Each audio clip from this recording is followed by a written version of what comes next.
Then, pwede nang gumawa sa Photoshop, no? Pwede ka nang makitrending. Yan, welcome sa inyo. Possible din ba yung Gwen Yasmin trending font sa Photoshop? Ito, panoodin muna natin yung tutorial ni SciTV Print and Cut. Font na to ay gagana lang daw o magagawa lang sa Canva Pro. So, panoodin natin tong ano ni SciTV Print and Cut. Meron na tong 3.8k views. Yan. Mga tropa, image siya. So, ang gagawin natin, ito tayo, ano? Pinaka-ordinary na font, hindi yung dito. Ayan o, yung so, ganyan. hindi siya ordinary na font. Papalitan nyo lang yan. Yung mga ganyan-ganyan, mababago na yung pinaka-font. Hindi siya dyan mga tropa, image siya. So, ang gagawin natin, eto, ilalagay ko sa pinaka-description. Ayan, tandaan nyo na lang yan. Tapos, elements. Punta kayo dito ha. Tapos, element siya. Lang to. Click nyo yung enter. Element siya, parang clip arts lang. Para mabuo yung isang word, kailangan mong kumopya ng bawat isang letra. Halimbawa, dog. Hahanap ka ng isa-isang letra dyan, D-O-G. Hindi talaga siya tulad ng font na naka-install, no? Na pwede mong i-type yung gusto mong i-type na words. Kumbaga parang nagli-layout ka rin. Lalabas na siya. Kung mapapansin nyo, no, meron siyang corona. Ayan. So, ibig sabihin yan, dapat naka-Canva Pro kayo. Dapat naka-Canva Pro. Hindi magagamit kung hindi kayo naka-Canva Pro. Ayan, no, yung pinaka-image niya. A, B, C, D, E, F, G. Ayan. So, eto yung A. So, halimbawa, gagawa kayo ng pinaka-post. Ayan. Kukunin isa-isa, mano-mano bago makabuo ng isang word. Wali nyo talaga siya ilalagay. Ayan, image by image siya. So A. Para ka rin nagle-layout sa Photoshop. Halimbawa, ayan, kung ano na yung pinakabubuuin nyo na pinaka-word. Ayan, and syempre, next na gagawin nyo, lagyan nyo na lang ng pinaka-background, yung pinaka-post ninyo, no? So, ayan, nakakatuwa lang talaga.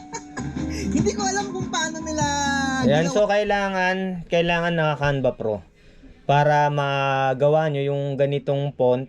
Pero para sa akin, parang hindi siya talaga font kasi kung font siya, itatype nyo lang.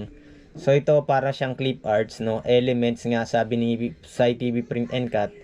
Pero eto pwede rin mag-layout sa sa Photoshop. Pero check muna natin kung magkano yung Canva Pro, no?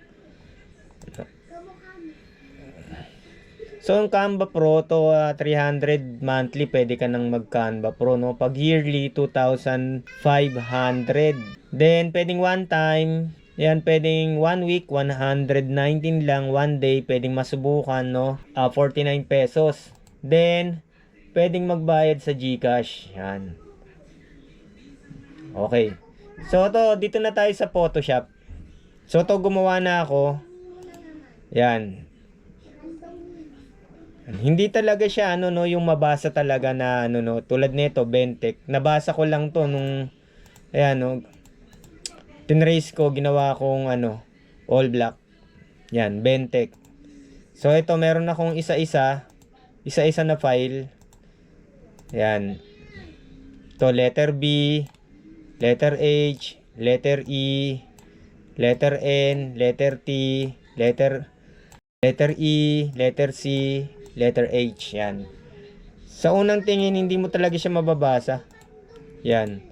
So, meron tayong file dito. May file tayo na isa-isa natin, na naka-PNG, tas transparent siya. Ito. Yan. Pwede siya, local, no? Kahit hindi ka kahit walang internet, kahit hindi siya naka-Canva Pro. So, nakuha din to sa Canva. Yan, sinave lang. Then, pwede nang gumawa sa Photoshop, no? Pwede ka nang makitrending. O kaya pwede kang para subukan lang, no? Yung 49 pesos, naka-Canva Pro ka na. Yan. So, yan lang, no? Maigsing lang to. Maigsing, lang tayo, no? Nakitrending lang. Yan, hanggang sa muli, maraming salamat. Huwag nating kakalimutan mag-subscribe dito sa Bentek. Yan, makikita nyo dyan sa yung mga layer, no? Yan yung mga letra. Yan. Lalagay ko na lang yung free dyan, yung ano, no, naka-PNG na. Pag PNG yan, naka-transparent na, no, pwede kayong mag-layout sa Photoshop. Kahit sa MS Word, pwede nyong gamitin.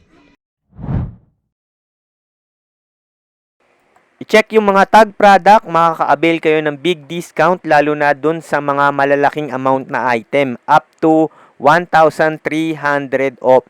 Then, merong mga discount din yan sa mga small item. I-check nyo na lang, i-click nyo yung tag product, then mariredirect kayo sa Shopee application. Recommended sa cellphone, panoodin, then i-click, then mapupunta sa Shopee application.